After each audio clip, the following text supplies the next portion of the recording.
क्या बात है, अभी तक तैयार नहीं हुई? आप ही ने तो कहा था ऐसे बन के जाना कि किसी की नजर तुमसे ना हटे। अब थोड़ा टाइम तो लगेगा। और खास तौर पे वो फिरोज शेख, उसकी तो बात तुमसे ना नजर हटनी चाहिए और ना ही ध्यान।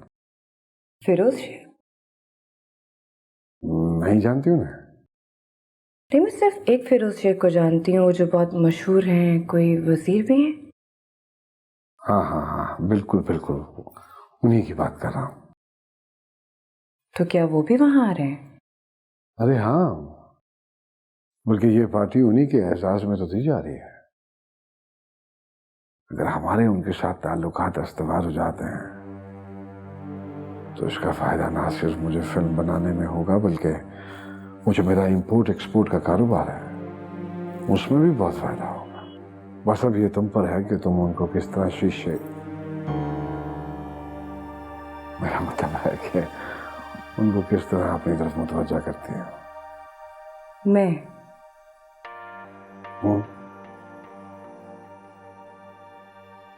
नहीं, मुझे समझ नहीं आई। मैं कैसे कर सकती हूँ ये? वो इतने बड़े आदमी हैं, ऐसे लोगों से कैसे बात करनी है मुझे कुछ नहीं पता। कैसे कर सकती हूँ मैं?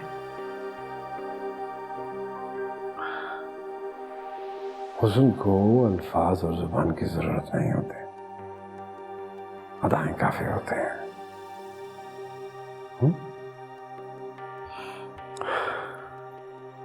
मैं भी तो तुम्हारी ये सूरत देखकर फिदा हुआ था, और ये मासूमियत जो अब तक ना जाने कैसे बाकी है।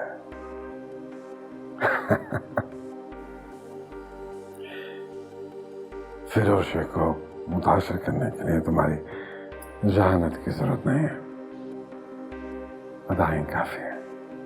अब ये तुम पर है कि तुम इनको इस्तेमाल कैसे करते हो, समझे?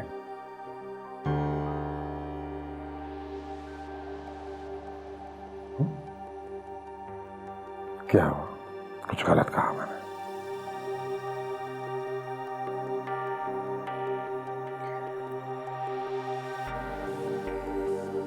आप मुझे यहाँ इसलिए लेकर आए थे ना कि आप नहीं चाहते थे कि मैं टके टके के लोगों के सामने नाचूं, उनका दिल लुभाऊं।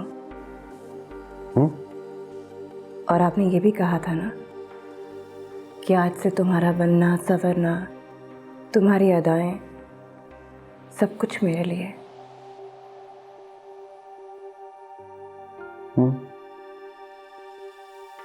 तो फिर आज ये फरमाइश, ये हुक्म क्यों?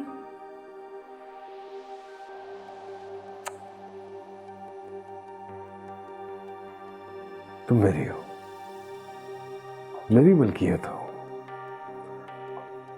तुम्हारा ये हुस्न, तुम्हारी ये खूबसूरती, तुम्हारी अदाएं, ये सब चीजें मेरी हैं। मेरी मर्जी है कि मैंने जैसे चाहूं इस्तेमाल करूं।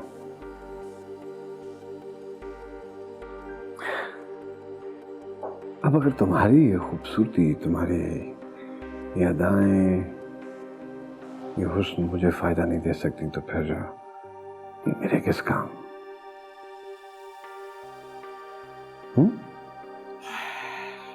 समझी?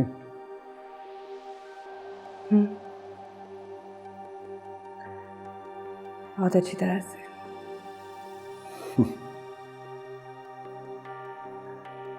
यही तो कमाल है तुम्हारा, जल्दी समझ जाती हो। चलो बस, देर हो रही है, इंतजार कर रहा हूं।